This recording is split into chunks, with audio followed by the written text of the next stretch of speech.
Editing is the part within a production that can make or break a film. As an audience, we like to watch a film and escape the mundane world we live in and be transported to a new world where there is unimaginable scenery and intense action scenes. The editing process can involve correction, condensation, organisation and many other modifications performed with an intention of producing a correct, consistent, accurate and complete film. As much as I could sit here and watch things blow up all day, there wasn't always these wonders of editing, so let's go back to where it all began. It all started with this man right here, Thomas Edison. He was a keen inventor and he had created some of the most memorable inventions that are still in use today.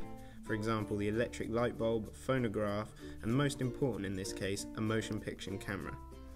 Edison got together with the Lumiere brothers and started making short films. At this point in time, they didn't have to convey a story, as the audience was amazed enough at the fact that there was a moving picture. As a result of this, a lot of the early films were static shots of everyday occurrences, such as people in the streets, trains, and many other daily tasks.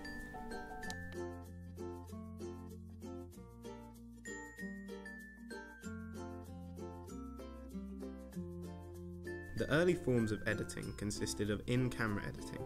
This is where they record the film chronologically. This way it can be put straight through the projector and it will display the way it was intended. A good example of the things that you can achieve by doing this is George Méliès. George was an illusionist who also used cinema for his tricks. The film he made with this trick was called The Vanishing Lady, where he holds the cloth in front of the lady, stops recording, removes the lady, and then starts recording again, creating the illusion that she has disappeared. Audiences could only watch static shots for so long, and this is where pioneers D.W. Griffith and Edwin Porter came in, and they formed the storytelling Hollywood that we know today. What I mean by this is typically the Hollywood style of editing is continuous, so that you as a viewer don't really notice the cuts, and the production seems fluid. You can see this here in The Avengers when they first reveal the airship. They use a lot of establishing shots with flowing scenery that doesn't really have too many cuts, but the ones that are there you don't particularly notice.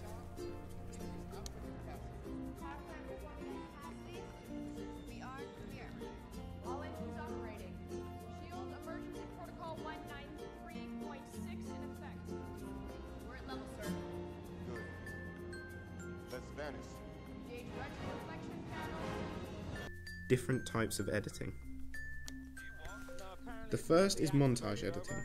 This includes lots of short clips that are taken over a long stretch of time to condense a long scene down, whilst the audience still understand what is going on. You can see this here in this short clip from Hot Fuzz, where they are taking guns from a farmer to the evidence locker. This is effective because it shows a lengthy process being cut down into a few minutes. It also adds a comedic value as we get to see a lot of guns being brought into the police station. The 180-degree rule. What? This is where the camera stays only on one side of the characters who are normally having a conversation. You can see from this diagram that the camera shall not pass the axes the pair creates. This is because if you were to film the characters from one side and then the other, they would switch positions. This is bad as it makes the film harder to follow and you spend more time figuring out what's going on and not listening to what they have to say. You can see this in this short clip from The Matrix where Morpheus is explaining to Neo how the Matrix works and the choices that he will have to make. The reverse shot. This is where the audience is shown a character talking to someone. However, they are normally off screen and all we see is the character talking's face. Then, when they have finished talking, we get to see the person they were talking to. Generally, this is used so that we see the reaction to what was previously said.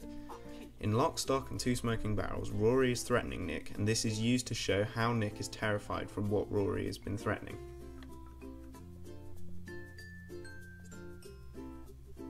Jump cuts. These can be used in a few ways, but most commonly they are used to speed up the passing of time. This is used really nicely in the opening monologue of Layer Cake, as the evolution of crime surrounding drugs is explained to the audience by Daniel Craig. This shows actually quite a lot of time being passed, however you could use it in something as simple as a character walking down the street. But it wasn't for me. Then came the summer of love. Hashish and LSD arrived on the scene.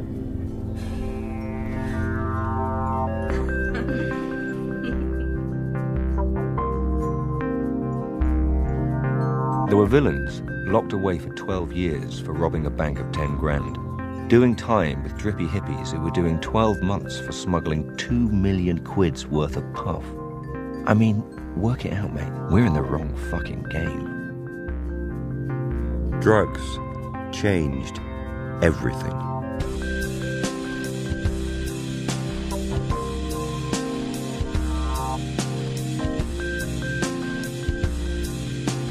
Always remember that one day all this drug monkey business will be legal. They won't leave it to people like me. Not when they finally figure out how much money there is to be made. Not millions. Fucking billions. Recreational Drugs PLC. Giving people what they want. Good times today, stupid tomorrow.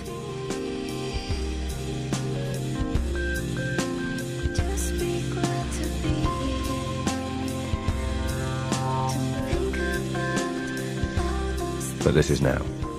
So until Prohibition ends, make hay while the sun shines.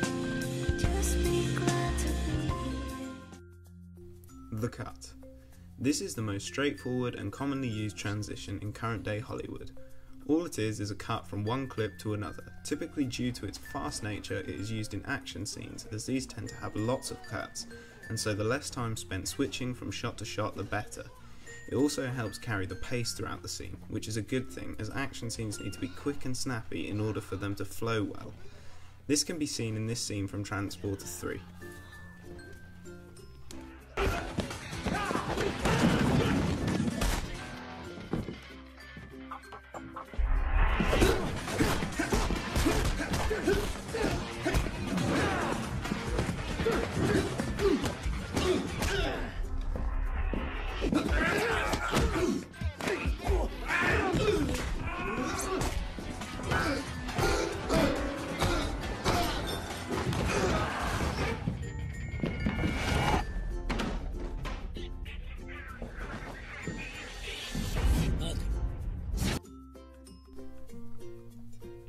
The wipe. These are transitions where shot A is pushed out of frame by shot B. These can be used for showing the move to a new location, however they are generally quite cheesy and tend not to be used. Although they were used in abundance in the successful Star Wars films, the eyeline theory. This is where we see a character looking at something, and then it cuts to what they are seeing. Now we aren't told that this is what they are looking at, but due to the way that the film flows, as an audience we can infer that what we are now seeing is what they were looking at. A good example of this is in American Sniper, as we see him aiming down the scope and then we get to look at what he was actually aiming at through the scope. Fades to black. A fade to black is normally to signify the end of a film, as black is associated with the end. However, fades to black can also be used to show the passing of time and/or the location. In this key scene from the TV series Homeland, Brody is hanged and it fades to black, leaving the audience on a cliffhanger after his death. This is a very powerful way to end an episode, especially as he has been in every episode up until this point.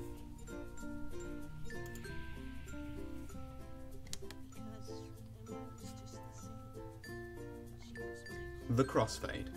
The crossfade is where shot A dissolves into shot B.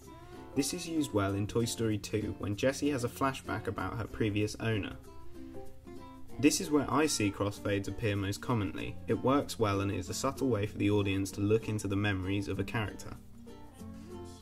Why is it beneficial to edit?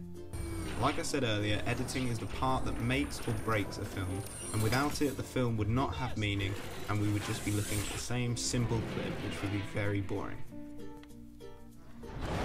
Editing can do amazing things to what seems to be standard video clips. This is something that Soviet filmmaker Lev Kuleshov explored. He filmed a man with a blank expression and then followed this clip with 3 different other clips that had emotional ties. A girl in a coffin, some soup, and a lady.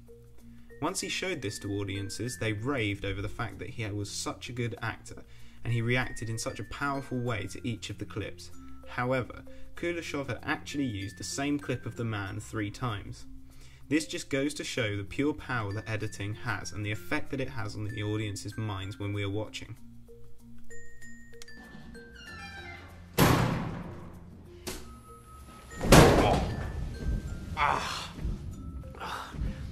Never start with the head. The victim gets all fuzzy. You can't feel the neck. See? You wanted me. Here I am. Analysis. In this clip from Batman the Dark Knight, quite a few of the techniques that I talked about are implemented. First of all, the reverse shot is used frequently throughout the conversation between Joker and the Batman. The whole point of this, of course, is to see the reaction that the Joker is trying to get out of Batman by provoking him, with his plan involving Rachel and Harvey Dent. Truth. There's no going back. You've changed things. Forever. Then why do you want to kill me? I don't want to kill you. What would I do without you? Go back to ripping off mob dealers? No. No, you complete me. You're garbage. You kills for money. Don't talk like one of them. You're not. Even if you'd like to be. To them, you're just a freak. Like me. They need you right now. When they don't, they'll cast you out. While sat at the desk, they also stick to the 180-degree rule in order to let this key conversation flow smoothly, so that we as an audience can pay attention to the dark and twisted plan the Joker is revealing to the Batman, without getting confused as to their placement within the room. These people, they'll eat each other. See, I'm not a monster. I'm just ahead of the curve. Worst dude. Have all these rules, and you think they'll save you. Who's in control? I have one rule. Oh, then that's the rule you'll have to break to know the truth. Which is? The only sensible way to live in this world is without rules. And tonight, you're gonna break your one rule. I'm considering it. No, there's only minutes left, so you're gonna have to play my little game if you want to save one of them. Yeah. You know, for a while there, I thought you really were a dent. The way you threw yourself after her.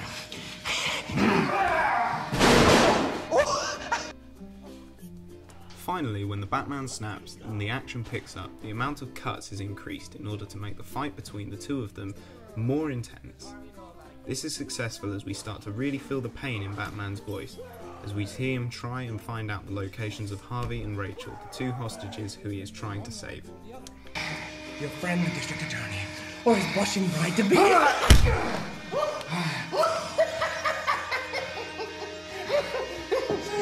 have nothing to threaten me with. Nothing to do with all your strength. Don't worry, I'm gonna tell you where they are. Both of them. And that's the point. You'll have to choose. He's at 250 52nd Street, and she's on Avenue X. That's just it. Which one you going after? Rachel!